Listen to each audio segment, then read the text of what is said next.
10 लक्षण हैं, जिनमें ये 10 लक्षण विद्यमान हैं। वे आध्यात्मिक भी कहलाएंगे, वे धार्मिक भी कहलाएंगे, उनका शिष्यत्व भी श्रेष्ठ होगा, वो सनातनी भी कहलाएंगे, वो हिंदू भी कहलाएंगे, सर्व प्रकारेण वो श्रेष्ठ मानव कहलाए जाएंगे अगर ये 10 लक्षण उनके अंदर हैं तो।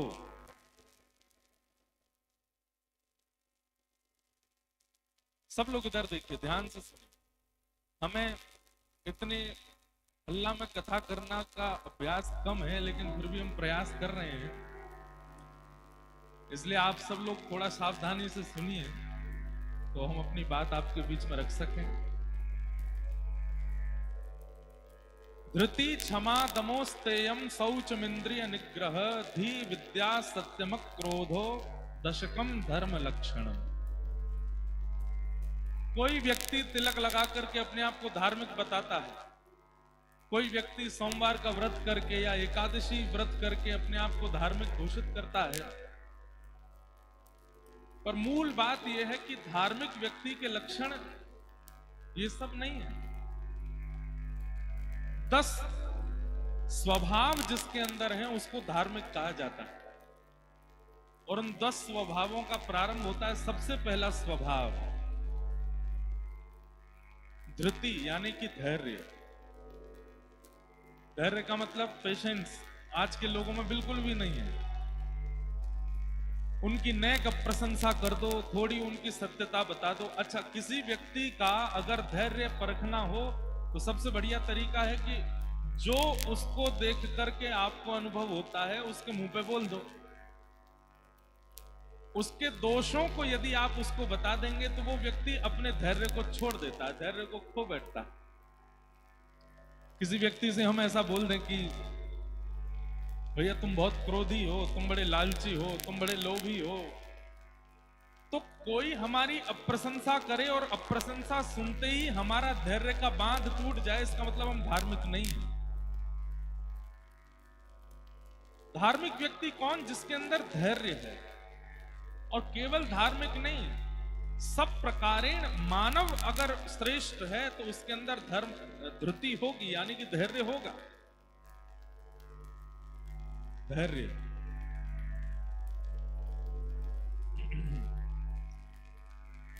और धैर्यवान व्यक्ति का लक्षण कैसा है? वो कर्म करता है पर ज्यादा विचलित नहीं होता, व्याकुल नहीं होता कि फल कब मिलेगा या कैसे मिलेगा या कहां से मिलेगा। जिन्हें बहुत जल्दी रहती है अपनी हर गतिविधि का फल प्राप्त करने की, ऐसे लोग भी धैर्यवान नहीं कहलाते। भोजन करते ही नहीं पच जाता है, उसकी एक विधि है, उसके बाद ही वो भोजन पचता है। धृति यानी कि धैर्य। आप कथा सुनते हैं, आप महाकाल जाते हैं, आप वृंदावन जाते हैं, और कहीं आपके अंदर धैर्य नहीं, चिंता में चले जाते हैं कि हमारा ब्याह टूट गया, इतना अच्छा परिवार था, इतना बढ़िया लड़का था, लेकिन मना कर दिया। लेकिन धैर्यवान व्यक्ति क्या सोचेगा? ठाकुर जी ने कुछ अच्छा विचार किया होगा, इसलिए वो व्यक्ति हमारे जीवन से चला गया, कोई बात नहीं। बिल्कुल चिंता करने की बात नहीं है, जो अच्छा होगा, जो श्रेष्ठ होगा फिर आएगा।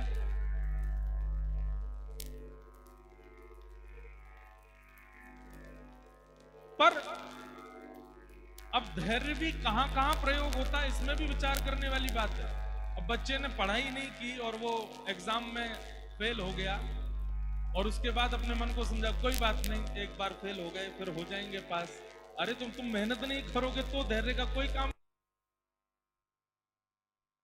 धैर्य करने का भी अधिकार उस व्यक्ति को है जिसके चित्त में परिश्रम है, जिसने मेहनत बहुत की है, जिसने परिश्रम बहुत किया है, सब प्रकार से सब गतिविधियों को संभालने का प्रयास किया, लेकिन उसको वो नहीं मिल पाया जो मिलना चाहिए था, उसके बाद भी वो प्रसन्न रहे, वो धैर्यवान व्यक्ति है। एकनाथ जी महाराज कहते हैं, भैया मैं रोज एक बार स्नान करता था गंगा जी में, लेकिन आज इसकी कृपा से 20 बार गंगा जी का स्नान करने का अवसर मिला, 20 बार गंगा जी ने अपनी गोद में मुझे खिलाया। मैं ऐसे व्यक्ति को दोषी नहीं मानता, कृपालु मानता हूं कि उसने कृपा की और मुझे 20 बार गंगा जी की गोद में जाने का अवसर प्रदान किया।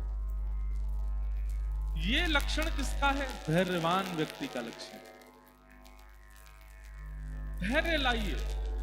कभी कोई गतिविधि होती है जीवन में, थोड़ा विचार कीजिए, थोड़ी देर ठहरिए, बहुत जल्दी उस पर रिएक्शन मत कीजिए, क्रोध मत कीजिए, थोड़ा विचार करके थोड़ा समय दीजिए और उसमें नकारात्मकता क्या है उसको भूल करके सकारात्मकता को सोचिए, खोजिए।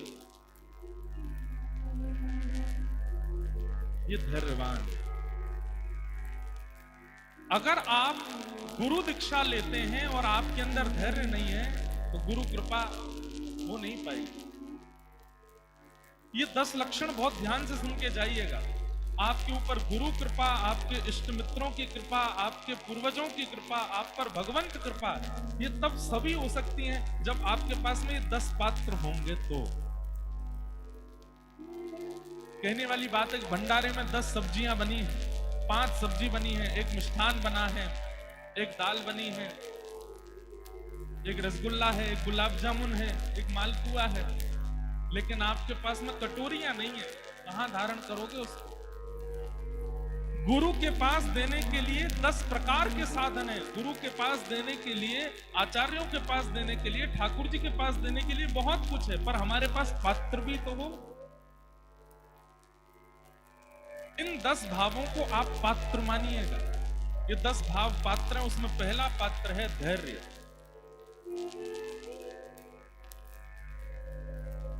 धैर्य लाइए। और धैर्य आएगा कैसे? घर बैठे बैठे नहीं आएगा। नित्य सत्संग श्रवण करना शुरू कर दीजिए। आजकल खूब अच्छी सुविधा है, हमें भी लोग YouTube पे ही सुनते हैं, इतने सारे लोग YouTube पे, फोन पे, सब जगह सुनते हैं। नित्य सुनना प्रारंभ, नियम बना लीजिए। कोई काम हो ना हो, कथा जरूर सुननी है। 10 मिनट सुने, 15 मिनट सुने, 20 मिनट सुने, सोने से पहले सुने। एक व्यक्ति हमसे बोले, महाराज जी हम रात में सोने से पहले कथा सुनते हैं और कथा नहीं सुने तो नींद नहीं आती। मैंने कहा ये कॉम्प्लीमेंट है कि कमेंट है? मतलब कथा तुमको इतना बोर कर देती है कि तुम सो जाते हो। धृति, धैर्य। और वो धैर्य आएगा कैसे? सत्संग से। कथाएं श्रवण करो, सत्संग श्रवण करो, आचार्यों की वाणी श्रवण करो, धैर्य आएगा चित्त में। धृति पहला पात्र। दूसरा पात्र क्या है? क्षमा। समझ रहे हैं हमारी बात? क्षमा। हम लोगों के अंदर क्रोध इतनी मात्रा में भर चुका है कि छोटी सी गलती करने वाले को भी हम क्षमा नहीं करते। देखो, 2 प्रकार का क्रोध होता है। एक क्रोध तो ऐसा होता है कि मैं क्रोध नहीं करूंगा तो ये और बिगड़ेगा, मुझे क्रोध करना पड़ेगा। वो क्रोध अच्छा है। जहां पर आप किसी की भलाई के लिए क्रोध करते हैं, माताएं बच्चों की भलाई के लिए क्रोध करती हैं, कभी कभी पति की भलाई के लिए क्रोध करती हैं, कभी बच्चे माता पिता पर भी क्रोध कर देते हैं। पिताजी को शुगर है फिर भी मीठा खाते हैं तो बच्चे नाराज हो जाते हैं। ऐसा क्रोध करना जिसमें दूसरे की भलाई छिपी हो, वो क्रोध बुरा नहीं है, पर कोई भला नहीं होने वाला है। लेकिन जबरदस्ती अपनी जिद पर किसी की छोटी सी गलती पर नाराज हो गए हैं, उसको नीचा दिखाने का प्रयास करते हैं, नित्य उससे अभद्रता से बात करते हैं, नित्य उससे रूठे रहते हैं, ये क्रोध अच्छा नहीं। क्षमा। और एक बात बोले बंधुओं, क्रोध कई बार क्रोध दिखावे में ही करना चाहिए, मन से कभी मत करना। सबसे ज्यादा मानव के चित्त में विकारों को उत्पन्न करता है क्रोध। आप देख लो, जब आप भयंकर क्रोध करते हैं, आपके अंदर ऐसे विचार भी आने लग जाते हैं जो आपने कभी सोचे नहीं होंगे। मैं इसके साथ ऐसा कर दूं, ईर्ष्या आ जाती है। मैं इसका ये हरण कर लूं, लोभ आ जाता है। अरे कहां तक कहें, क्रोध में हत्या तक की स्थिति, आत्महत्या तक की स्थिति आ जाती है। सारे विकार जो मानव के चित्त में आते हैं, उन सब की जड़ है क्रोध। इसलिए क्या करो, हमारे शास्त्र क्या करते हैं, घटिकत द्वयम, 2 घड़ी का गुस्सा ही अच्छा है। 2 घड़ी मतलब एक घड़ी में 45 मिनट होते हैं, 2 घड़ी का क्रोध ही ठीक है। बहुत भयंकर बात हो तब, नहीं तो क्रोध कैसा होना चाहिए? बोले उफनते दूध जैसा, ऊपर आवे नीचे जावे, ऊपर आवे नीचे जावे। ज्यादा क्रोध नहीं, क्षमा जीवन में लाइए। इधर देखिए सब लोग, ध्यान से सुनिए, हमारी आवाज आ रही है सब लोगों को? बस क्षमा, क्षमा बड़े न को चाहिए। हमने एक जगह एक बात कही थी, इस संसार में सबसे बड़ा दंड क्या है? इस संसार में सबसे बड़ा दंड क्या है? किसी को क्षमा कर देना सबसे बड़ा दंड। क्यों? आपके साथ किसी ने कुछ गलत किया, आपसे किसी ने कुछ गलत बोला, और आपने अगर तुरंत रिएक्ट किया, तुरंत बोल दिया, तुरंत गुस्सा किया, तुरंत क्रोध किया, तो आपने उसकी गतिविधि का तुरंत बदला ले लिया। लेकिन उसने कुछ कहा और आपने क्षमा कर दिया, तो फिर प्रकृति को यह संकेत मिल जाता है कि इसने हमसे कुछ नहीं कहा है, इसने इस व्यक्ति से कुछ नहीं कहा है, अब इसका बदला हम लेंगे। तो फिर प्रकृति उससे बदला लेती है। इसलिए क्षमा, किसी ने कुछ गलत किया, किसी से कोई अपराध बना, आपसे किसी ने अभद्रता से बात की या कोई भी प्रकार की क्रिया हुई, आप उसको क्षमा कर दो। ठीक है भैया, कोई बात नहीं, हमारी गलती है, तुम प्रसन्न रहो, तुमने हमारे लिए ऐसा बोला, हमारे परिवार के लिए ऐसा बोला, हमारे बच्चों के लिए ऐसा बोला, कोई बात नहीं, हम क्षमा मांगते हैं, तुम ऐसे ही रहो। बस क्षमा करके चले गए वहां से। लेकिन एक बात और, आप बोल करके तो क्षमा करके गए, लेकिन मन में सोचते जा रहे हैं अब देख तेरे साथ क्या होगा, तेरे को भगवान देखेगा, भगवान बताएगा। नहीं नहीं, मन में भी कुछ मत लाइए, क्षमा हृदय से और वाणी से, दोनों से क्षमा करके चले जाइए। ठाकुर जी देखेंगे फिर उसे। व्यक्ति जब किसी की गलती पर उस पर प्रतिक्रिया देता है, तो फिर ठाकुर जी कहते हैं बदला इसने ले लिया, अब मैं कुछ नहीं करूंगा। लेकिन व्यक्ति अगर खुला छोड़ दिया जाए गलती करने के बाद भी, तो फिर प्रकृति उससे बदला लेती है। और प्रकृति जो बदला लेती है वो हम कभी नहीं ले सकते। मंच से मुझे बोलना नहीं चाहिए, कई लोगों के शायद हृदय को बुरी लगे ये बात, पर प्राकृतिक बदला कैसा होता है पता है? आने वाली पीढ़ी की बुद्धि विकृत हो जाएगी, बुद्धि नाश हो जाएगी, आपके द्वारा कमाया गया धन, आपके द्वारा कमाई गई इज्जत, आपके द्वारा कमाया गया जो कुछ भी है, सबका नाश करने लगेंगे, आपकी बिल्कुल नहीं सुनेंगे, बच्चे आपके हाथ से चले जाएंगे, आप उनकी भली की बात कहोगे, आपको वो दुश्मन की तरह देखने लगेंगे। ये प्रकृति का बदला है।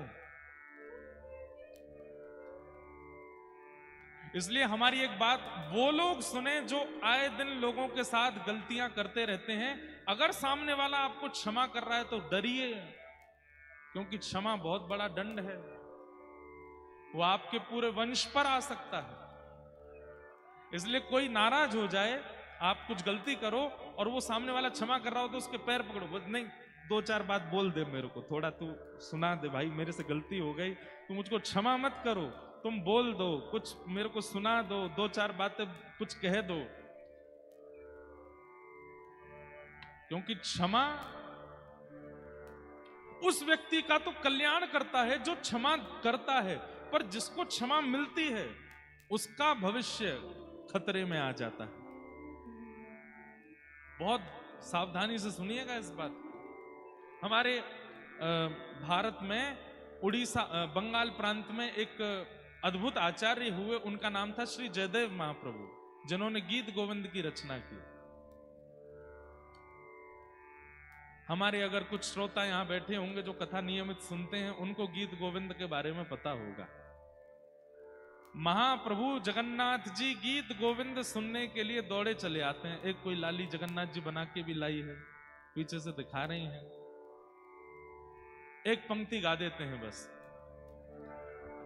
अभिनव जलधार सुंदर रतमंदर रतमंदर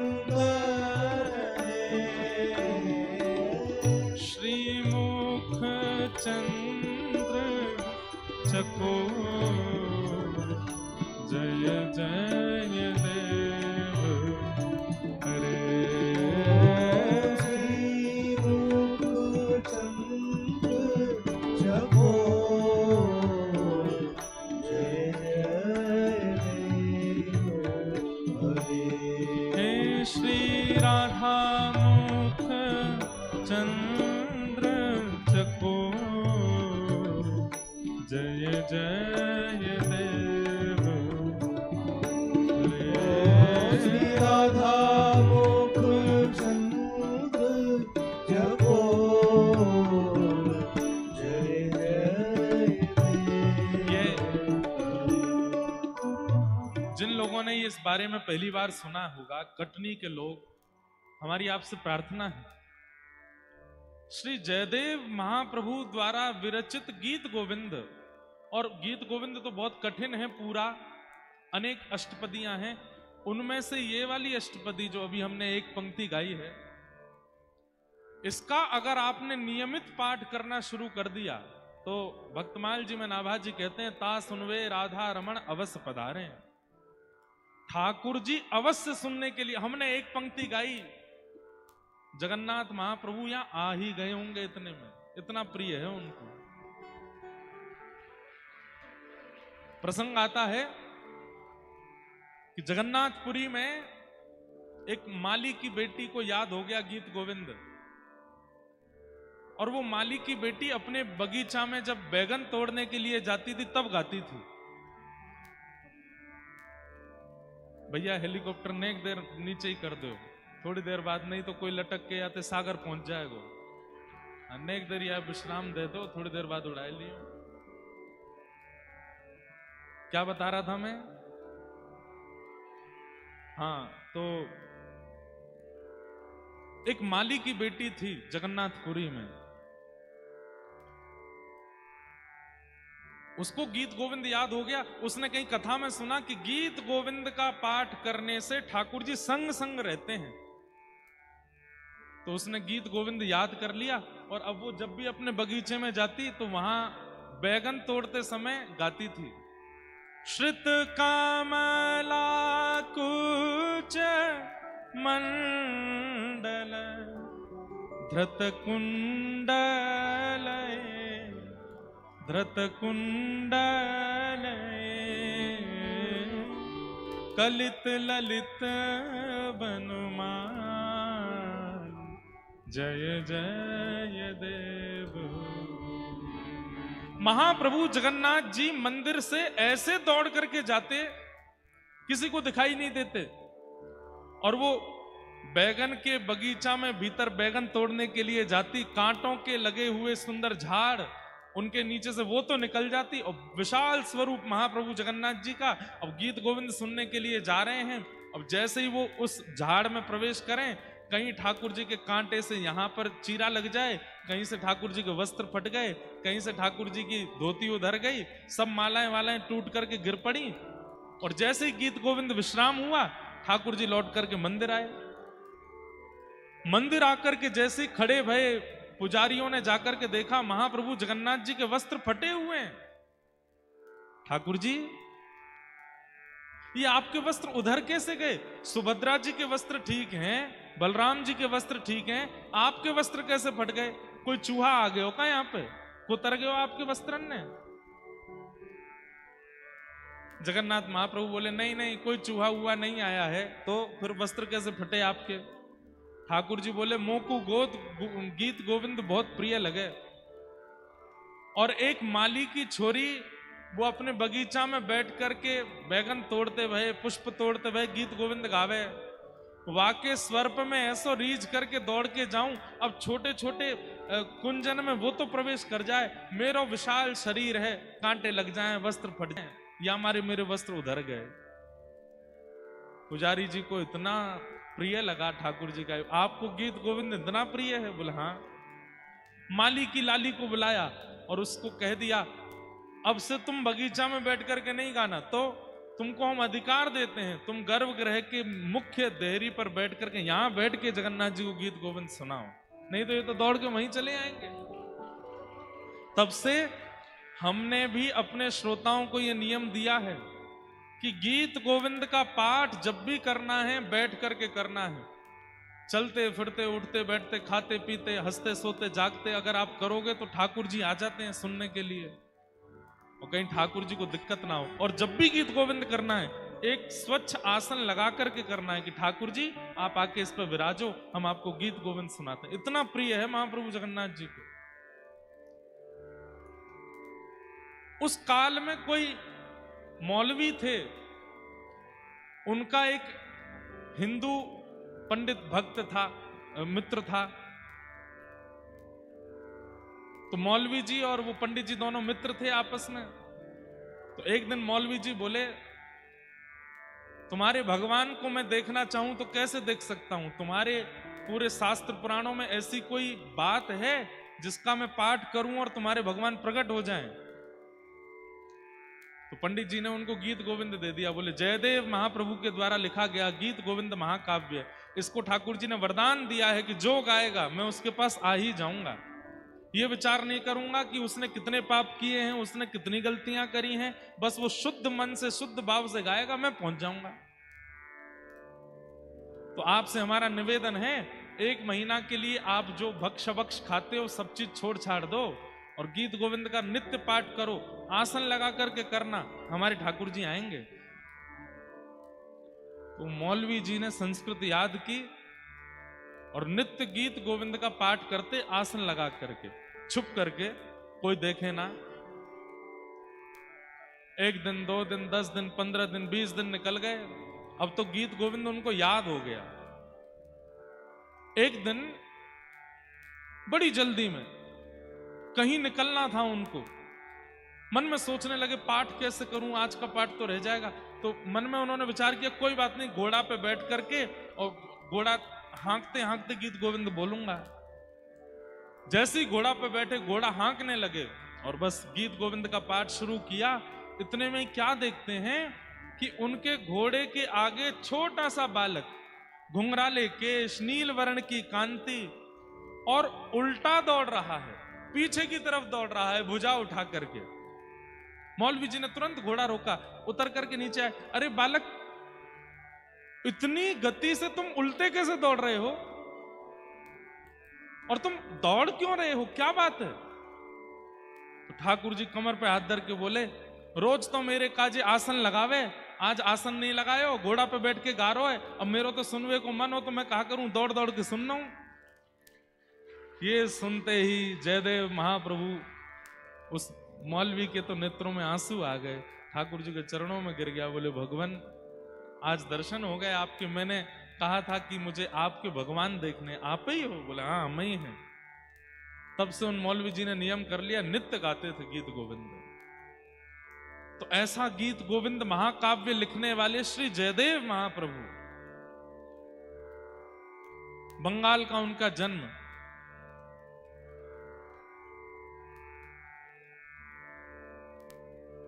उनके साथ एक लीला हुई कि एक बार वो अपने किसी शिष्य के यहां से प्रसाद पाकर के कहीं जा रहे थे।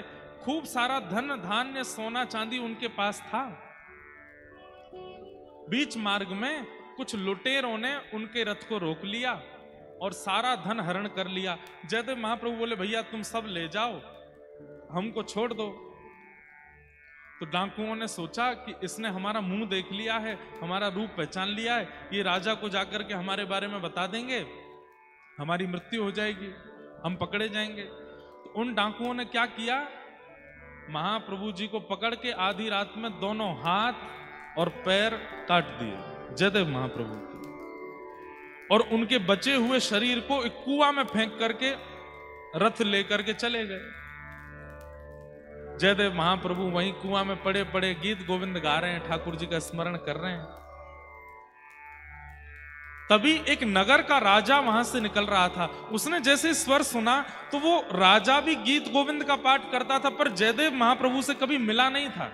उसे पता था कि जो गीत गोविंद मैं करता हूं वो किसी जयदेव महाप्रभु ने लिखा है, पर उनका दर्शन नहीं हुआ आज तक मुझे। कुआं में झांक करके देखा तो बिना हाथ बिना पैर का कोई व्यक्ति और मंद मंद मुस्कुरा रहा है, रक्त की धार बह रही है और बस जगन्नाथ जी को याद कर रहे हैं। सैनिकों से कहा जल्दी निकालो इनको बाहर। जयदेव महाप्रभु को बाहर निकाला, पूछा आप कौन हैं? जयदेव महाप्रभु ने अपना परिचय नहीं दिया, बोले कि बस मैं तो जगन्नाथ जी का भक्त हूं, यहां से जा रहा था, किसी व्यक्ति को कुछ चाहिए था, लूट के ले गया, मेरे हाथ पैर काट गया। अरे भगवान आप मेरे नगर चलिए, मैं आपकी चिकित्सा करवाऊं। और जयदेव महाप्रभु को लेकर के गए, उनकी मल्लम पट्टी आदि करवाई, चिकित्सा करवाई।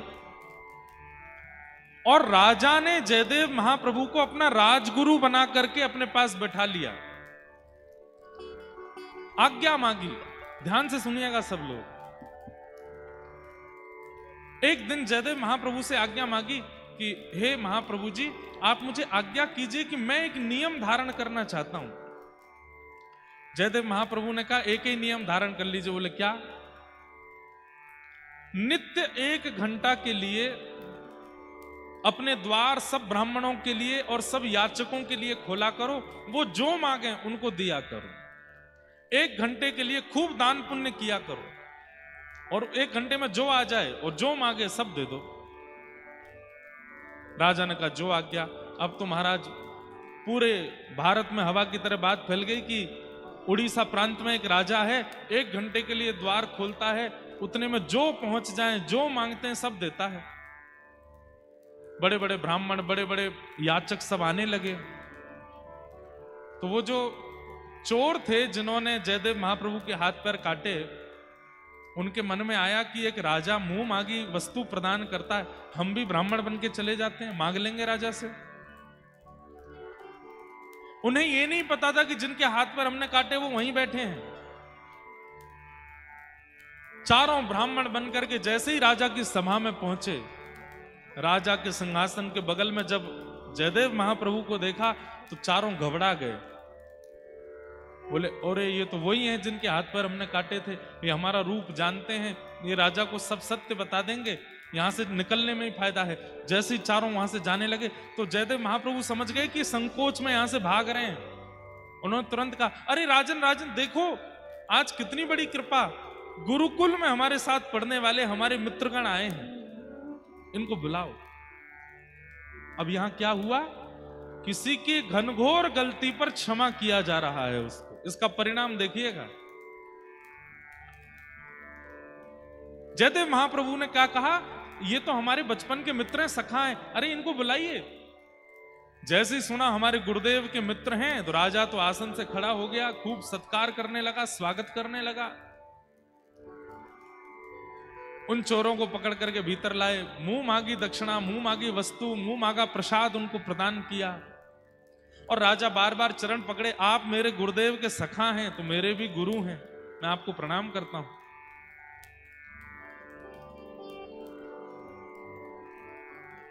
डाकू चोर सब सोचने लगे, बोले कि ये जयदेव महाप्रभु, इनके हमने हाथ पैर काट दिए और ये हमारा इतना सम्मान करवा रहे हैं। चलो अच्छा है। इतनी सामग्री, इतना धन धान्य दिया। राजा ने कहा ये सब आप लेकर के जाओ। तो उठा नहीं पा रहे थे तो राजा ने सैनिक भेजे उठा करके सामान की इनके आश्रम तक छोड़ के आओ। इतना सामान दिलवाया। जब वे सैनिक सामग्री उठा करके चल रहे थे तो बाहर जाकर के उन सैनिकों ने पूछा, महाराज आप लोग कौन हैं? हमारे यहाँ इतने बड़े बड़े ब्राह्मण आते हैं, इतने बड़े बड़े याचक आते हैं, पर इतना सम्मान, इतनी सामग्री, इतना धन धान्य आज तक किसी को नहीं दिया गया। ये हमारे राजगुरु जो हैं जिनके हाथ पैर नहीं हैं, इन्हें आप बचपन से जानते हैं, इनके हाथ पैर कैसे कट गए, जरा इसके बारे में आपको पता है? तो वो चारों चोर क्या बोलते हैं, देखो आज वो राजगुरु बना बैठा है लेकिन सच्चाई हमसे पूछो। बोले क्या सच्चाई? बोले जब हम बचपन में गुरुकुल में पढ़ते थे तो हमारे गुरुजी के सोने के पात्र इसने चोरी कर लिए थे। झूठ बोलने लगे। और जब इसने सोने के पात्र चोरी किए तो गुरुदेव को जब पता चला तो गुरुदेव ने हमको आज्ञा करके कहा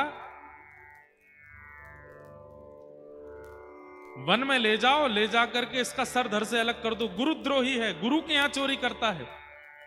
हम इसको वन में लेकर के गए, पर हमको इस पर दया आ गई, हमने इसका गला तो नहीं काटा पर हाथ पैर काट दिए, इसको छोड़ दिया।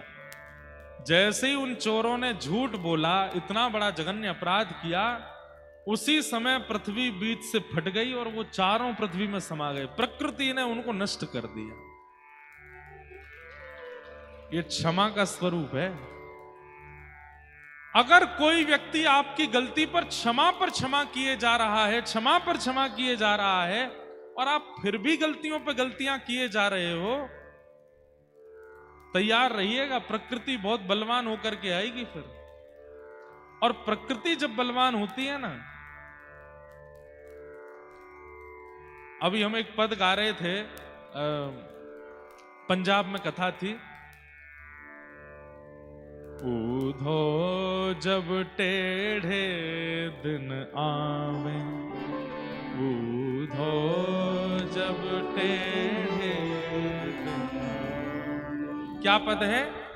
व्यक्ति के जब टेढ़े दिन आते हैं, और ये टेढ़े दिन कब आते हैं? जब प्रकृति नाराज होती है, तब उसके टेढ़े दिन आते हैं। और जब व्यक्ति के प्रकृति नाराज होती है, कितना भी वो प्रयास कर ले, कोई उसकी सहायता नहीं करता। इसलिए हमारी आपसे प्रार्थना, अपराध करने वाले सावधान हो जाइए। जिसके प्रति आप अपराध कर रहे हैं, अगर उसने आपको क्षमा कर दिया तो प्रकृति बहुत खतरनाक बदला लेगी। और बाकी सबसे हमारी प्रार्थना, आपके साथ कोई कितना भी कुछ कर ले, आप उसको क्षमा ही करो, क्योंकि क्षमा सबसे बड़ा दंड है। धृति पहला पात्र, क्षमा दूसरा पात्र। ये सारे पात्र आपको अपने जीवन में लाने हैं। और तीसरा पात्र है दम। दम का अर्थ क्या है? संयम। अपनी इंद्रियों का दमन करना, उसको दम कहते हैं। इंद्रियों का दमन कैसे? जीव कुछ खाना चाहती है और उसको खिलाने के लिए आप तुरंत दुकान पर जाते हो, खा लेते हो, इसका मतलब आप दम नहीं कर रहे हो। आपकी इंद्रिय कोई इच्छा प्रकट करती है और आप उस पर वशीकरण कर रहे हो, उसको नहीं खिलाते हो, तो आप श्रेष्ठ माने जाओगे। कुछ खाने की इच्छा, कुछ पीने की इच्छा, कुछ पहनने की इच्छा, कुछ भोगने की, अपनी इंद्रियों से सुख अनुभव करने वाले लोग अगर अपनी इंद्रिय सुख को समाप्त करते हैं तो उसको दम कहा जाता है। इसका अभ्यास किया कीजिए। आपकी इंद्रिय जो इच्छा प्रकट करे, मत दीजिए उसको वो वस्तु। प्रयास करो, महीना में एक आध बार चलेगा सब कुछ, लेकिन रोज रोज उसको जो चाहिए अगर आप देने लग जाएंगे तो इंद्रिय इतनी बलवान हो जाएगी, इतनी खतरनाक हो जाएगी, एक दिन वही इंद्रिय ऐसी याचना करेगी जो कि जघन्य पाप का स्वरूप धारण कर लेगी। इसलिए इंद्रियां बलवान किससे होती हैं? उनकी इच्छा पूरी करने से। आंखों को कुछ देखने की इच्छा है, अब आप उन आंखों को दिखाते ही रहोगे संसार की वस्तु, तो आंखें इतनी बलवान हो जाएंगी कि एक दिन ऐसा कुछ देखने की याचना करेंगी जो पाप होगा। जीव को मन चाही वस्तु खिलाते रहोगे तो जीव एक दिन इतनी बलवान हो जाएगी, ऐसी वस्तु की याचना करेगी जो जघन्य पाप होगा। आपने देखा संत महापुरुष अपना जल संग लेके चलते हैं, अपने रसोईया साथ लेके चलते हैं, सबके यहाँ का नहीं पाते, सबके हाथ का नहीं पाते, कुछ भी नहीं पाते, संयमित रहते हैं। और ये संयम तीसरा पात्र है। हम ये नहीं कहते कि आप कुछ भी मत देखो, कुछ भी मत खाओ, पर थोड़ा उस पर संयम रखो, संयमित रहो। हमारे व्रज में, हमारे वृंदावन में तो संत जन कैसे प्रसाद पाते हैं? सब लोग ध्यान से इधर देखो, मधुकरी पाते हैं। ब्रजवासियों के यहाँ जाएंगे और ब्रजवासियों के यहाँ जाकर के द्वार पर खड़े होकर के जितनी देर में गाय का दोहन होता उतनी देर खड़े होते हैं, 6.5 मिनट बस। और 6.5 मिनट खड़े होकर के कीर्तन करेंगे, सीताराम सीताराम, राधे श्याम राधे श्याम। अगर घर वाले कुछ प्रसाद दे देंगे, मधुकरी दे देंगे तो पाएंगे, नहीं तो वहां से चले जाएंगे। एक उनके पास में बर्तन होता है, उसी में दाल, उसी में सब्जी, उसी में साग, उसी में भाजी, उसी में रायता, सब एक हर घर से भरवा लाते हैं और ब्रजवासियों की मधुकरी पाते हैं।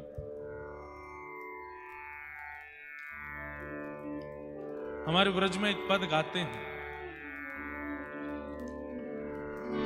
किशोरी मोहे सेवा में लीजो, लाडली सेवा में लीजो,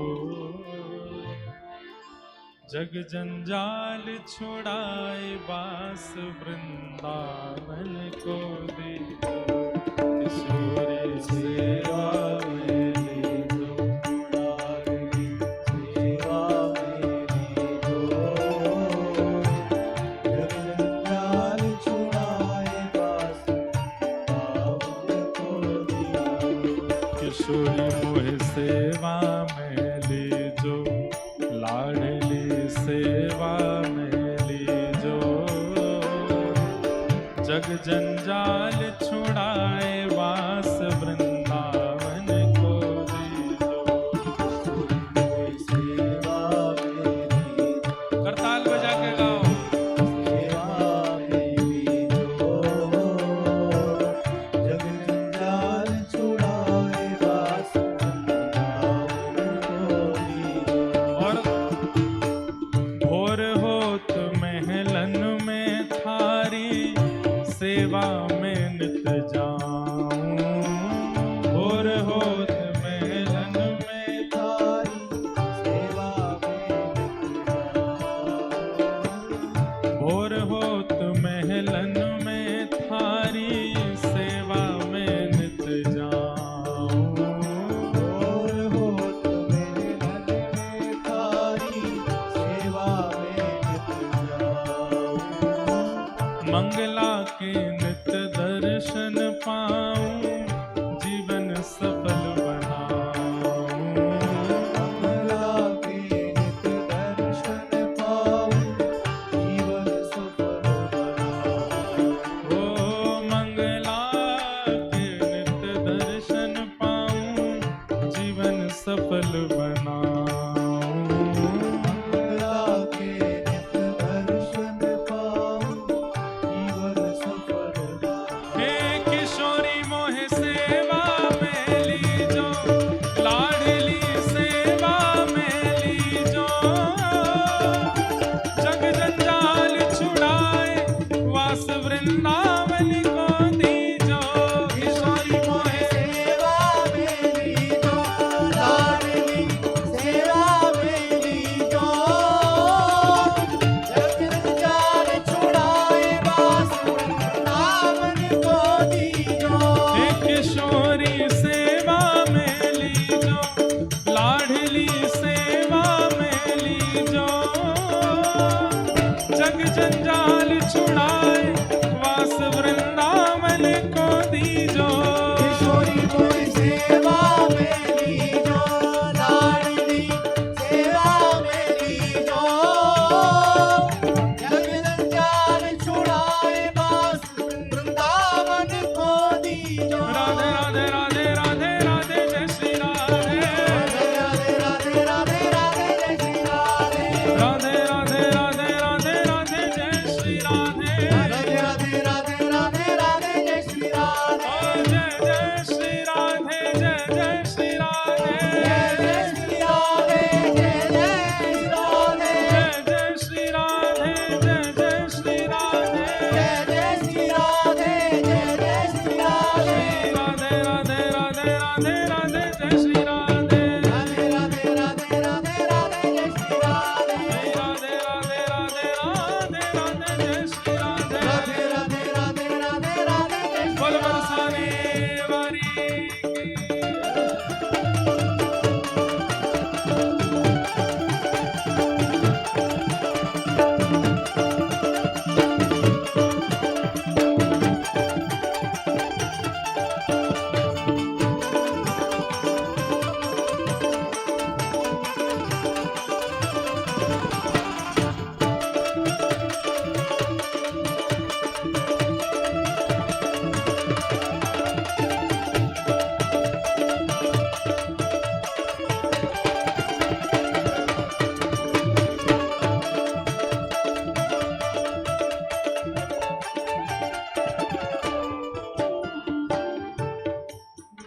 यहाँ पे हम सब तो किशोरी जी की शरण प्राप्त कर रहे हैं, परंतु कल की तरह आज भी एक बालक खो गया है। और सुनिए, हम ये नहीं कहेंगे बालक खोया है, बालक तो मिल गया है, माता पिता खो गए हैं इनके। समर यादव, माता लक्ष्मी यादव, कृपया अपने बालक को मंच से ले जाइए, यहीं उनके बालक बैठे हैं। और आप सबसे हमारी प्रार्थना, और कथाओं में तो फोन खो जाते हैं, बटुआ खो जाते हैं, पर यहाँ कटनी के अद्भुत माता पिता हैं, बालक ही खो जाते हैं इनके। तो इतनी ज्यादा लापरवाही अच्छी नहीं है। कृपा करके आप सब लोग इस बात का कल से ध्यान रखिए। पड़ी रहूं मैं द्वार तिहारे, रसकन दर्शन पाऊं। पड़ी रहूं मैं द्वार तिहारे, रसकन दर्शन पाऊं।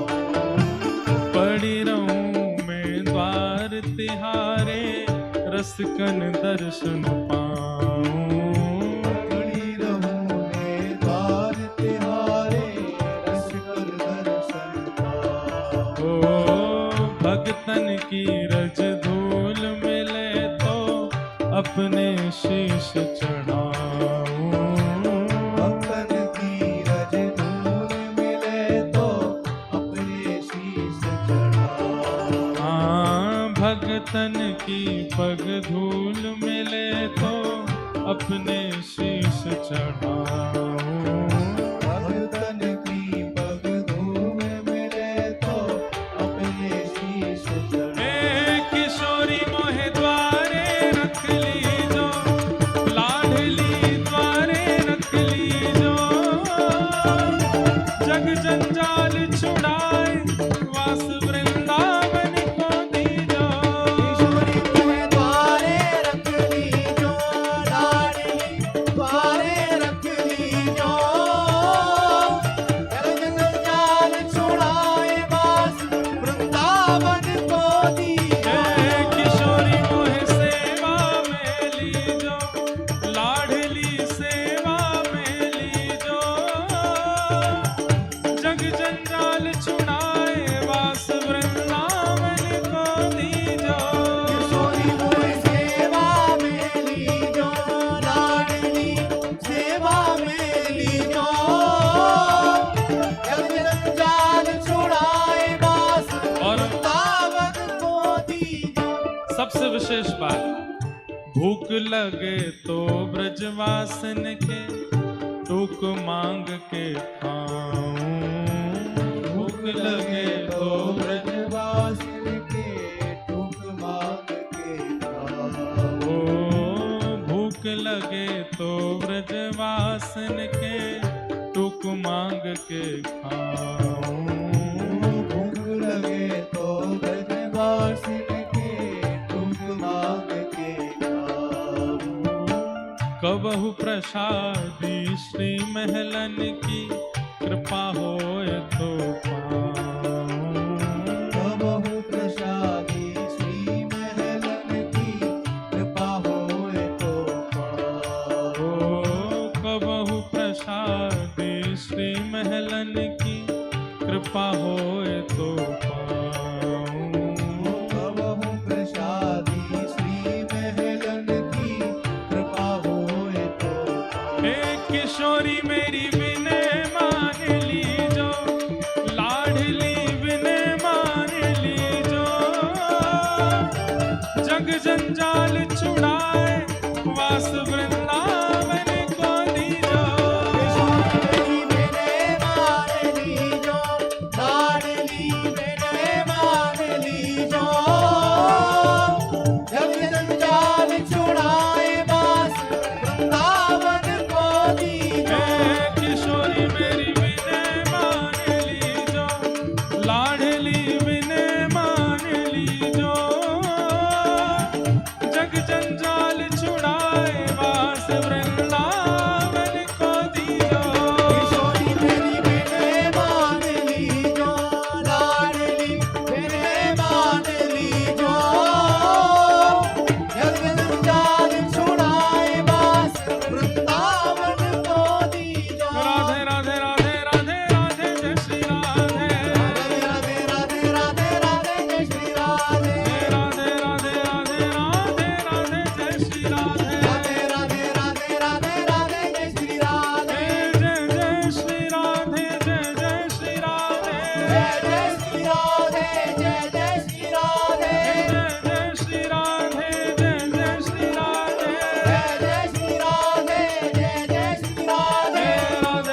गुण गाऊं। राधे राधे रटू निरंतर तेरे ही गुण और गाऊं। तेरे ही गुण गाए गाए मैं तेरो ही है जाऊं। तेरे ही गुण गाए गाए मैं तेरो ही है जाऊं। ओ तेरे ही गुण गाए गाए मैं तेरो ही है जाऊं।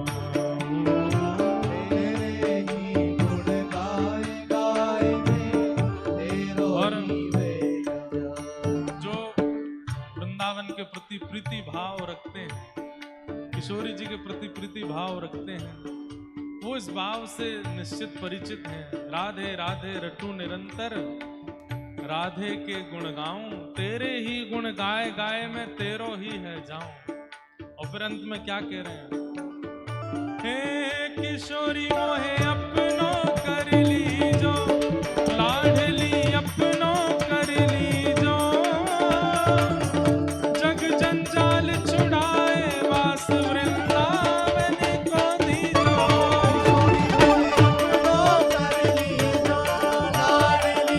अपनो कर लीजो, जग जंजाल छुड़ाए वास वृंदावन को दीजो। हे किशोरी मोहे अपनो कर लीजो, लाडली अपनो कर लीजो,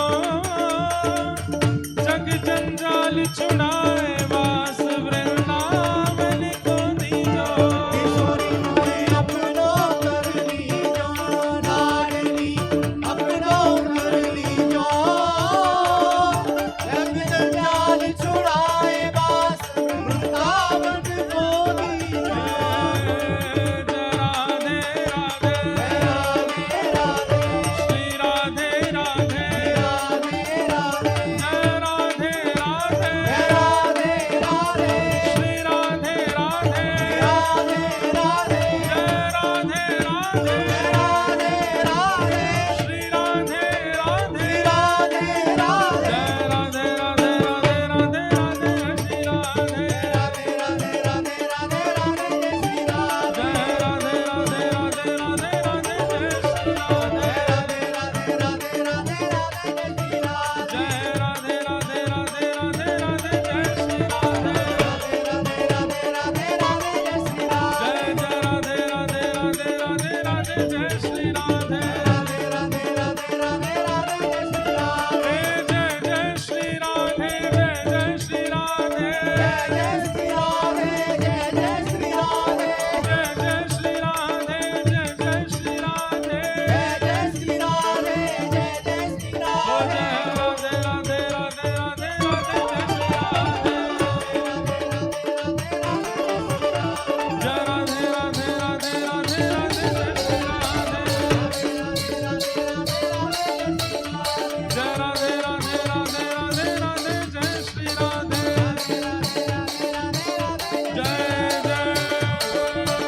श्री राम, जय जय श्री राम, जय जय श्री राम।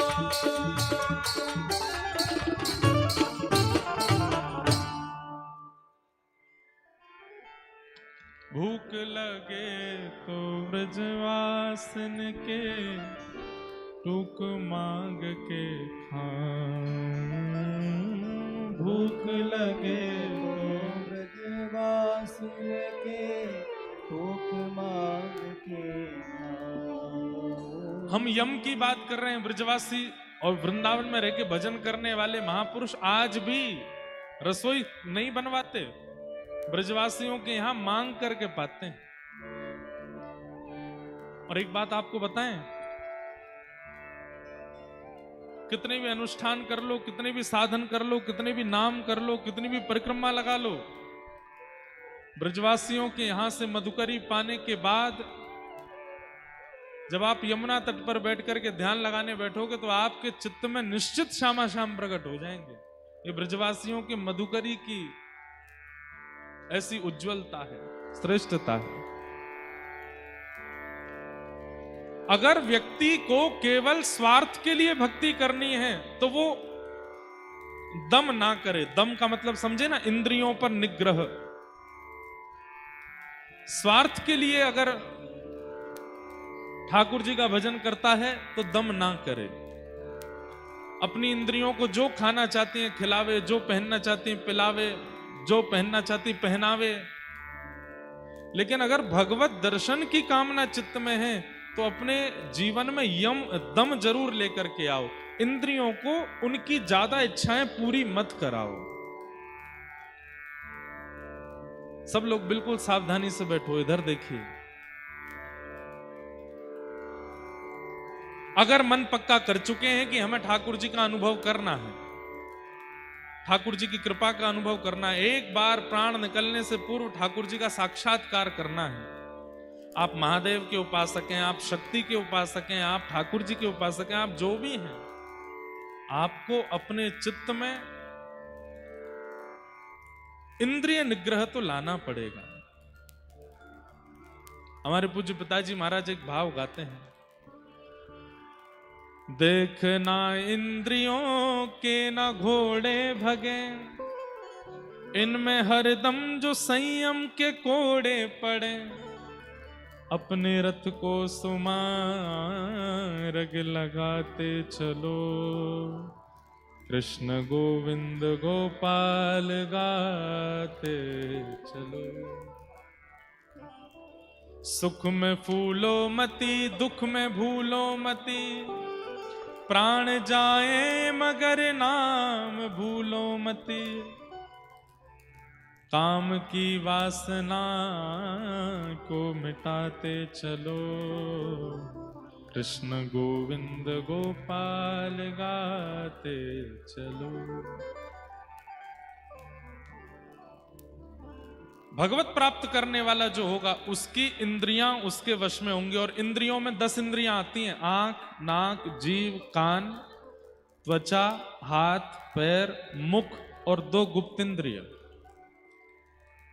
परंतु हमारे शास्त्रों ने एक बात कही है कि जितम सर्वम जिते रसे, आप सारी इंद्रियों को जीत सकते हो अगर आपने अपनी रसना को जीत लिया। रसना मतलब जिह्वा, और यही नहीं जीती जाती। व्यक्ति सब पर विजय प्राप्त कर लेता है लेकिन अपनी जीव को नहीं जीत पाता, और ये रसना ही उससे फिर कुछ ना कुछ ऐसी क्रिया करवा देती है जिसके कारण वो पाप मार्गी होता है। हमारे अंदर पाप प्रविष्ट होने के 3 द्वार हैं, नेत्र, कान और जिह्वा। जैसा खाओ अन्न वैसा होवे मन, जैसे होवे मन वैसी होवे वाणी, जैसे होवे वाणी वैसे होवे विचार, जैसे होवे विचार वैसी होवे क्रिया। तो इसलिए तीसरा पात्र हमको अपने जीवन में क्या लाना है? दम, यानी कि इंद्रियों पर निग्रह। अब चौथा पात्र आता है अस्तेयम। अस्तेयम मतलब चोरी ना करना। आप कहोगे महाराज जी ये पात्र तो हमारे पास है, हम तो चोरी करते ही नहीं कभी भी, हम तो कभी कुछ चुराते ही नहीं। नहीं, यहां पर चोरी का मतलब केवल यही नहीं होता कि आप किसी के धन को चुराओ या किसी वस्तु को चुराओ या किसी वस्तु का हरण करो। चोरी बहुत प्रकार की होती है। एक चोरी बताएं,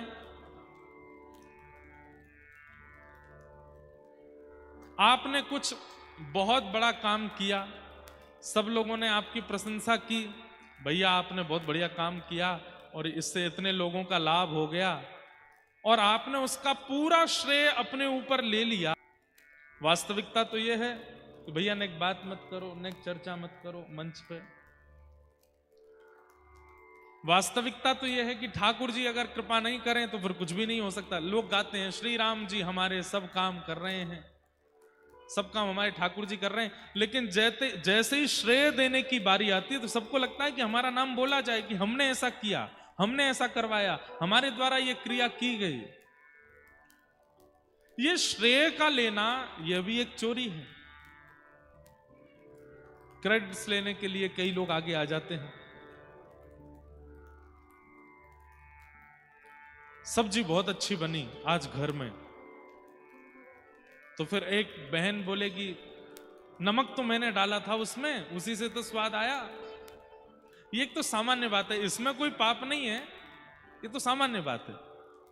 भाई बोलेगा सब्जी तो मैं ही लेके आया था, माँ बताएगी आइडिया तो मेरा ही था कि मैंने ही कहा था ये वाली सब्जी बनाओ।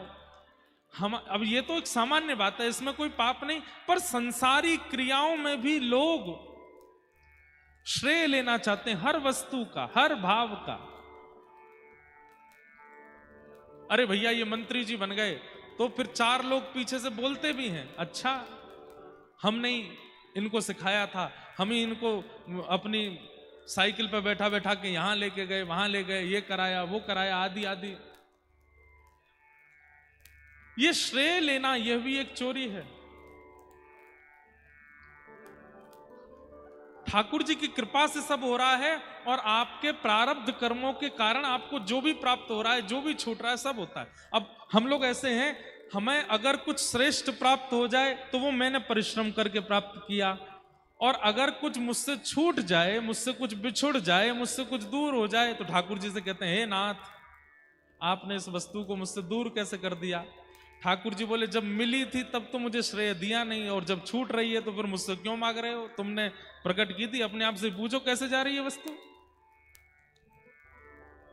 इसलिए हर विषय वस्तु का श्रेय ठीक है आपने किया, पर हर बार मन में विचार करो ठाकुर जी की कृपा थी इसलिए हुआ, नहीं तो ये संभव नहीं था। और एक बात आपको सत्य बताएं,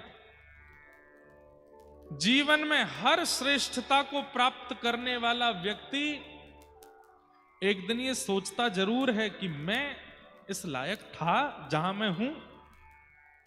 हमारे मन में ही कई बार बात आ जाती है, हम वक्ता बन गए, हम कथा सुनाते हैं, इतने सारे बालक कथा सुनते हैं, इतने सारे बालक कथा सुनकर के भक्ति मार्ग को प्राप्त कर रहे हैं। कभी कभी स्वयं से प्रश्न आ जाता है, हम इस लायक थे कि हम व्यासपीठ पर बैठे, हम इस लायक थे कि ये हमको पूजें, हम इस लायक थे कि ये हमको माला पहनाएं, ये हमें योग्यता प्रदान करें। इसका मतलब क्या है, हर व्यक्ति जानता है कि मैं इस लायक नहीं था, लेकिन फिर भी हंसता हंसता सारा श्रेय लेता रहता है। हाँ माला पहना दीजिए, शॉल पहना दीजिए, हमारा सम्मान कर दीजिए, हमें श्रेष्ठ बताइए, हमारे बारे में 10 बात अच्छी बोलिए। ये चोरी है। ये कल भी पीतांबरी वाली तितली जी आई थी, आज भी आई।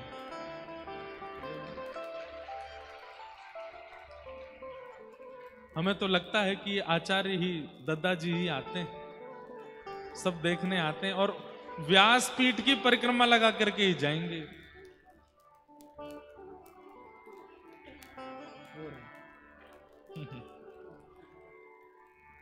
कल भी आए थे, दादाजी महाराज देखने आते हैं। कितने लोग भोजन करने के लिए आए हैं बस, कितने लोग केवल मेला में घूमने आए हैं, कितने लोग केवल देखने आए हैं क्या चल रहा है, बवाल देख के आते हैं, और कितने लोग सुनने आए हैं। सबको देखने आते हैं, हर प्रकार के लोग हैं, इतने भांति के लोग आए हैं यहां पर। कथा सुनने वालों का सेक्शन अलग है, काट छाट करने वाला, उत्सव कैसा है कैसा नहीं है, क्या व्यवस्था है क्या नहीं है, ऐसे लोग अलग हैं, निमंत्रित लोग अलग हैं, और केवल इस बात की फिराक में बैठे हैं कब कथा पूरी हो, भोजन पावे, भोग मिले, प्रसाद मिले, इसलिए अलग बैठे हैं। सबको परखने देखने आते हैं। तो अस्तेयम, बंधुओं श्रेय दिया करो, लिया मत करो। हमारे ठाकुर जी का स्वरूप है, सबको श्रेय देते हैं। श्रीमद् भागवत जी में कथा आती है कि जब कुंती के गर्भ के, उत्तरा के गर्भ के शिशु को भगवान ने ब्रह्मास्त्र से बचाया, तो सब लोग ठाकुर जी की जय जयकार करने लगे। तो ठाकुर जी ने ही रक्षा की थी, लेकिन ठाकुर जी तुरंत क्या बोलते हैं, अरे मैं तो तुम्हारे सामने खड़ा हूं, मैंने रक्षा नहीं की है।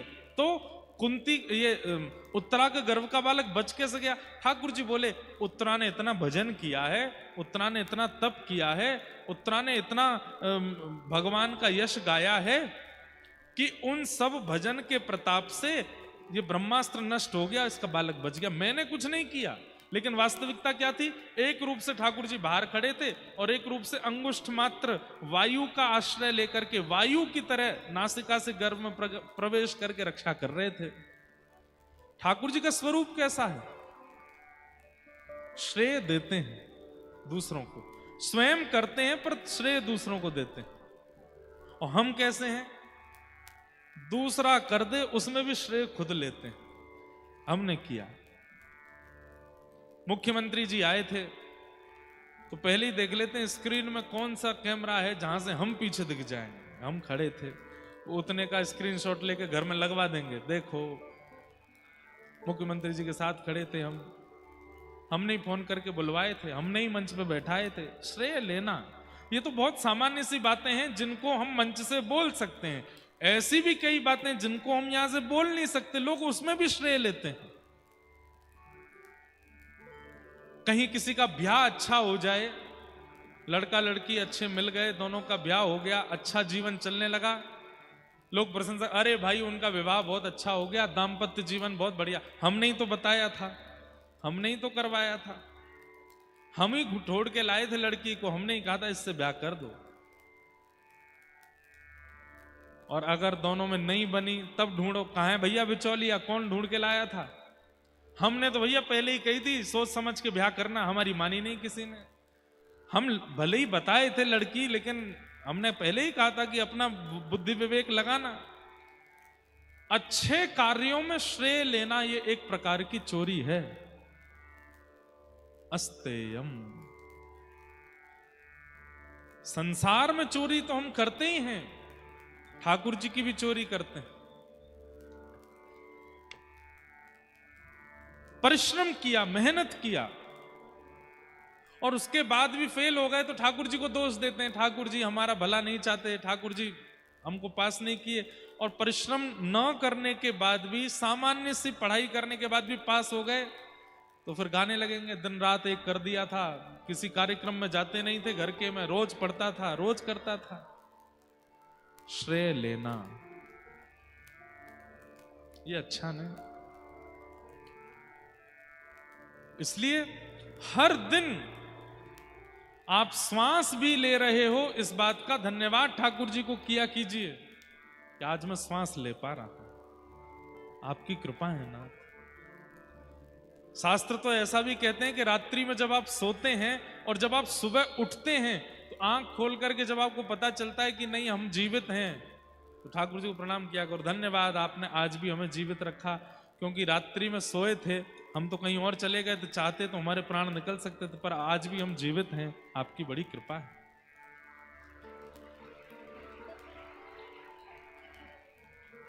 हर घड़ी, हर क्षण, हर स्थिति में ठाकुर जी को धन्यवाद कहते रहो, नाथ आपकी बड़ी कृपा है। मैं योग्य नहीं हूं, देने वाले ने दिया,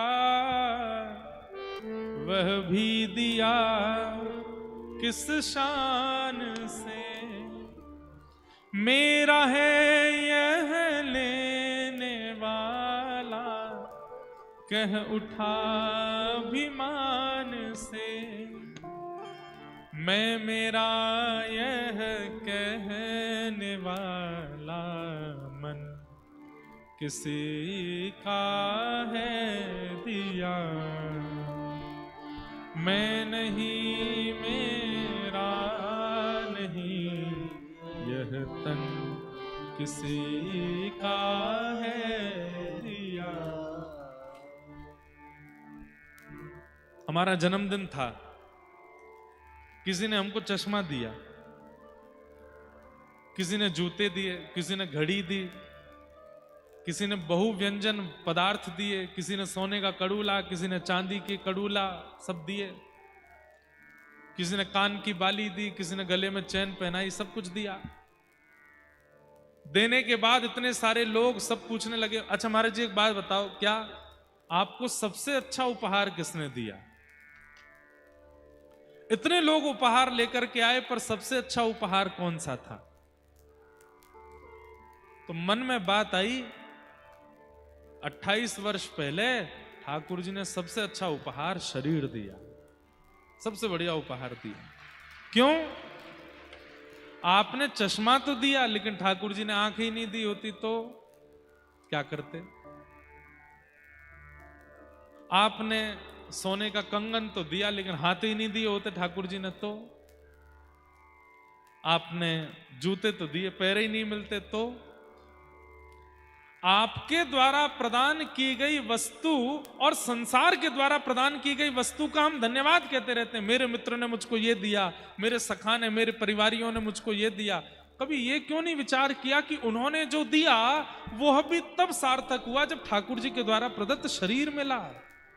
अगर यही नहीं मिला होता तो? सुबह से शाम तक छोटी से छोटी वस्तु का भी श्रेय ठाकुर जी को दिया करो। हे नाथ, मेरी योग्यता नहीं है, ये आपने मुझे दिया। अस्तेयम, चोरी ना करना। एक प्रकार की चोरी ये है। दूसरी चोरी क्या है? आप अगर किसी से कुछ अच्छा सीखते हो, उस व्यक्ति को सब जगह मेंशन किया करो। मेंशन करने का मतलब केवल सोशल मीडिया पे नहीं, मेंशन करने का मतलब है कि कहीं गए, वहां जाकर के किसी को आपने, आपकी किसी दिनचर्या से कोई व्यक्ति प्रभावित हो गया, भैया आपकी दिनचर्या हमको बहुत अच्छी लगी, तो जिससे सीखा है उसका नाम बोला कीजिए, हमने उनसे सीखा। आपके घर की ये बात हमको बहुत अच्छी लगी, हमको उनकी आज्ञा हुई तब से हमने किया। पर आजकल लोग पता क्या करते हैं? दिनचर्या, किसी ने दिनचर्या की प्रशंसा कर दी, किसी ने शरीर की प्रशंसा कर दी, किसी ने गायकी की प्रशंसा कर दी, किसी ने भोजन की प्रशंसा कर दी। तो जिससे सीखा उसको भुला देते हैं हम लोग, अपने आप को प्रधानता देते हैं। हमने ऐसा किया, हमने ऐसा किया, हमने ऐसा किया। नहीं, आज मैं नहीं बोल रहा हूं, मेरी सामर्थ्य नहीं है। हमारे पीछे विराजमान श्रीनाथ जी विराज रहे हैं। वक्ता को वंशी बना करके ठाकुर जी ही अपने अधर पर धारण करके बजाते हैं, और ठाकुर जी जैसे प्राण पिरोते हैं वैसा स्वर वक्ता के मुख से निकलने लगता। वक्ता की क्या योग्यता? एक क्षण नहीं लगेगा, एक क्षण वायु का ऐसा झोंका आएगा, पूरा गला चौक हो जाएगा, एक शब्द नहीं बोल पाऊंगा मैं, पर बोल रहा हूं, सुना रहा हूं। इसमें ठाकुर जी की कृपा है। जिससे सीखा है, जिससे प्राप्त किया है, उसको सदा मेंशन किया करो, नहीं तो वो चोरी मानी जाएगी। धृति, क्षमा, दम, अस्तेयम। और अब 5वां पात्र है। 10 पात्रों के बारे में हमें सुनना है। 5वां पात्र क्या है? हमने पात्र क्यों बोल रहे हैं? हमारे पास पात्र है तभी तो ठाकुर जी कृपा की उसमें बिंदु डालेंगे। तो 5 पात्र, 4 पात्र हमने सुन लिया। 5वां पात्र क्या है? शौच। शौच का मतलब पवित्रता। पवित्रता, शरीर की पवित्रता बताने की जरूरत नहीं है, सब लोग नहाते धोते हैं, सब कुछ करते ही हैं। पर हृदय की पवित्रता और विचारों की पवित्रता होना बहुत आवश्यक है। शरीर कितना भी नवा धुबा हो, हृदय और विचार यदि पवित्र नहीं है, ठाकुर जी कृपा नहीं करते। 3 बार नहाइए दिन में, सुबह उठते ही नहा लीजिए, दोपहर में फिर नहा लो, रात में सोने से पहले फिर नहाओ, और मन में विचार करो मैं परम पवित्र हूं, मेरे से ज्यादा शुद्ध कोई नहीं है। स्वच्छता और पवित्रता दोनों में अंतर होता है। हम स्वच्छ रहते हैं, पवित्र नहीं। हम स्वच्छता पर ध्यान देते हैं, पवित्रता पर नहीं।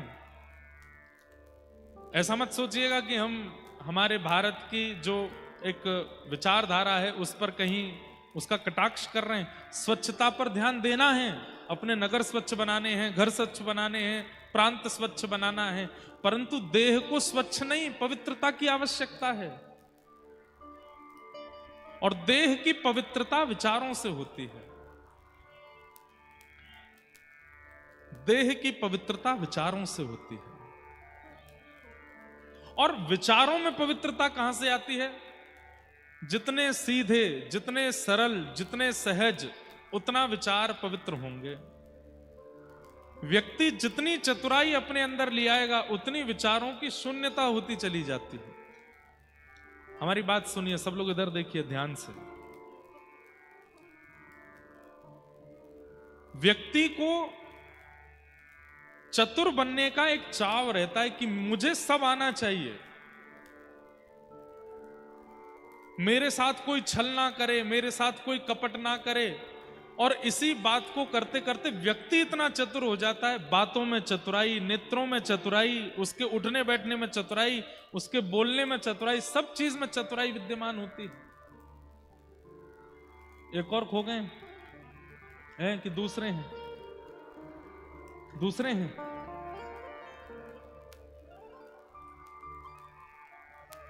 अरे मैया तेने काठानी मन में, बालक छोड़ दियो वन में। हे भगवान, कटनी की माताओं आपको प्रणाम। बेचारी डर के मारे माताएं उठती और नहीं होंगी, पता चल जाएगा हमारा है। देख लो माता जी, जिनके लाला हूं ले जाओ भैया इनको।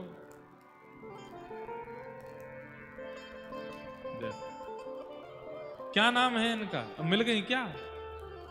ओहो, मिल गई मिल गई, बधाई हो लाला। तुम नहीं खोए थे, माता जी खो गई थी। कल अगर कोई बालक खोया तो हम अपने साथ वृंदावन ले जाएंगे उसको। अब कल माताएं इतनी तैयारी करके आए, लो बस ये हाथ उठा रहे, हम खो गए। कौन कौन खो गए हो भैया? सबरे खो गए हैं।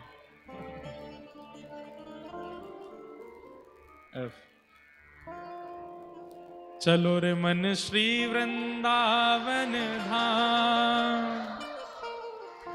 चलो रे मन श्री वृंदावन धाम, रटेंगे राधे राधे नाम, मिलेंगे कुंज बिहारी, ओढ़ के कामर कारी, मिलेंगे कुंज बिहारी, ओढ़ के कामर कारी। हमने वचन दिया है तो अपना वचन निभाएंगे। कल आप सब लोगों को वृंदावन लेकर के चलेंगे। कल सब लोग पीले पीले वस्त्र पहन करके आना, खूब तैयार होके आना, पीले पीले चंदन लगा के आना, ब्रज के ग्वारिया जैसे दिखने चाहिए। और फिर कल वृंदावन में आनंद करेंगे। कल भगवान करे कि आप लोग इतनी शांति बना के रखो कल, तो कल हमारी जिम्मेवारी की कटनी को वृंदावन हम बनाएंगे। कल बस प्रेम और भाव से सब लोग पधारिए, गोपी भाव चित्त में लेकर के आइएगा। ए चलो रे मन श्री वृंदावन धाम, चलो रे मन श्री वृंदावन धाम, रटेंगे राधे राधे नाम, मिलेंगे कुंज बिहारी, ओढ़ के कामर कारी, मिलेंगे कुंज बिहारी, ओढ़ के कामर कारी, ओ मिलेंगे कुंज बिहारी, ओढ़ के कामर कारी।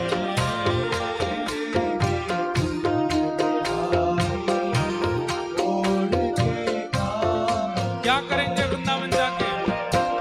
ओ प्रात होत हम श्री यमुना जी जाएंगे, प्रात होत हम श्री यमुना में नावेंगे, प्रात होत हम श्री यमुना जी जाएंगे, प्रात होत हम श्री यमुना जी नावेंगे, परिक्रमा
चल वृंदावन धाम, चल वृंदावन रटेंगे राधे राधे राम, मिलेंगे बिहारी छोड़ के कामरकारी।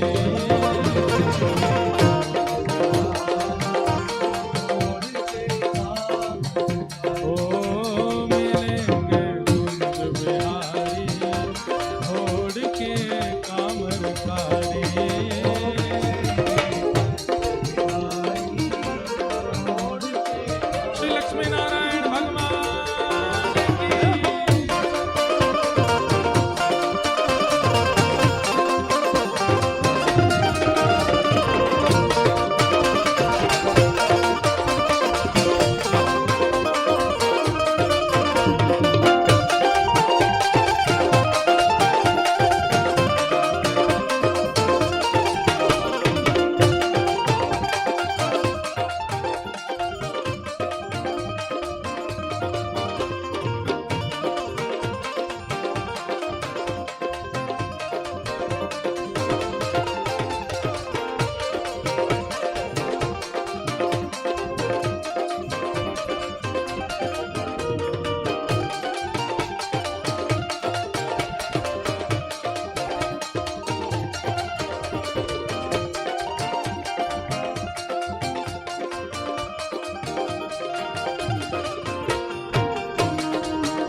आप सबको एक खुशखबरी और दे दें, एक शुभ समाचार सुना दें। भुजा उठा करके बोलो सुना दो, नेक और जोर तो बोलो सुना दो। अब तो कल तो हम कथा करके विश्राम यहाँ प्रस्थान कर जाएंगे आगे। दद्दा जी का ये मधुर उत्सव कल अभी विश्राम होगा, पर अभी अभी जो महाराज जी जिनका आप दर्शन कर रहे हैं, अनंत श्री विभूषित हमारे जगन्नाथपुरी के परम पूजनीय श्री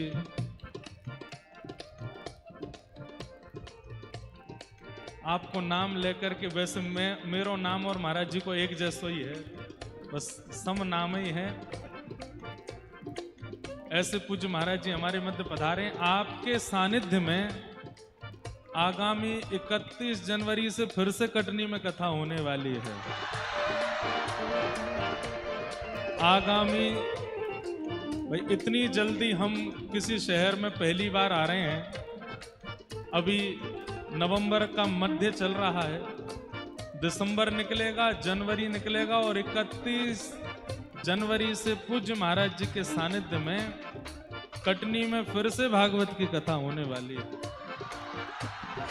और 31 जनवरी को हम लोग फिर से गाएंगे, मिलेंगे कुंज बिहारी छोड़ के कामरकारी, छोड़ के कामरकारी, मिलेंगे कुंज बिहारी छोड़ के कामरकारी, ओ मिलेंगे कुंज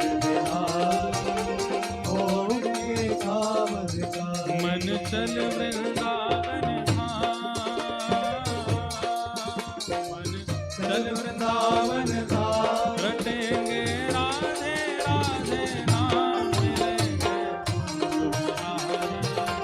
छोड़ के कांवर सारे, मिलेंगे छोड़ के कांवर सारे, मिलेंगे छोड़ के कांवर सारे, छोड़ के कांवर सारे।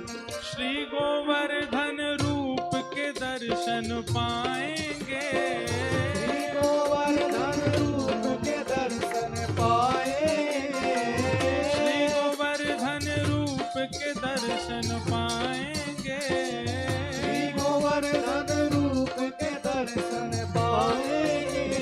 परिक्रमा कर जीवन सफल बनाएंगे, परिक्रमा कर जीवन सफल बनाएंगे, परिक्रमा कर जीवन सफल बनाएंगे, परिक्रमा कर जीवन सफल बनाएंगे। करेंगे मानस गंगा स्नान, करेंगे मानस गंगा स्नान, करेंगे मानस गंगा स्नान, करेंगे मानसी गंगा स्नान, रटेंगे राधे राधे नाम, छोड़ के कांवर सारे, छोड़ के कांवर सारे, मिलेंगे बांके बिहारी, छोड़ के कांवर सारे, मिलेंगे छोड़ के कांवर ओ सारे। जय राधे राधे, राधे राधे जय राधे राधे, ओ जय राधे राधे, जय राधे राधे, श्री राधे राधे, जय राधे राधे, जय राधे राधे, जय राधे राधे, राधे राधे, राधे राधे, जय राधे राधे, जय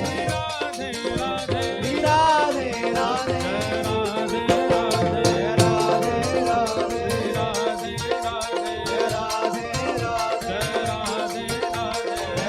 राधे, जय राधे राधे, जय राधे राधे, ओ विश्वभानु दुलारी, जय राधे राधे, श्री कृष्ण प्यारी, जय राधे राधे, बरसाने वारी, जय राधे ओ राधे, अति भोली भारी, जय राधे ओ राधे, जय राधे राधे, जय राधे राधे, राधे राधे, जय राधे राधे, जय राधे राधे, जय राधे राधे, राधे राधे, जय राधे ओ राधे, जय राधे राधे, जय राधे राधे,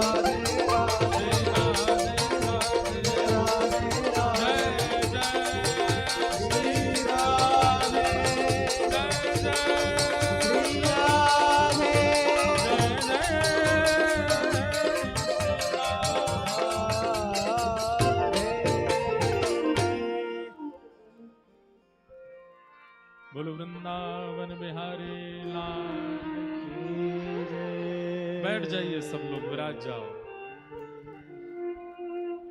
चलो रे मन श्री वृंदावन धाम, रटेंगे राधे राधे नाम, मिलेंगे कुंज बिहारी।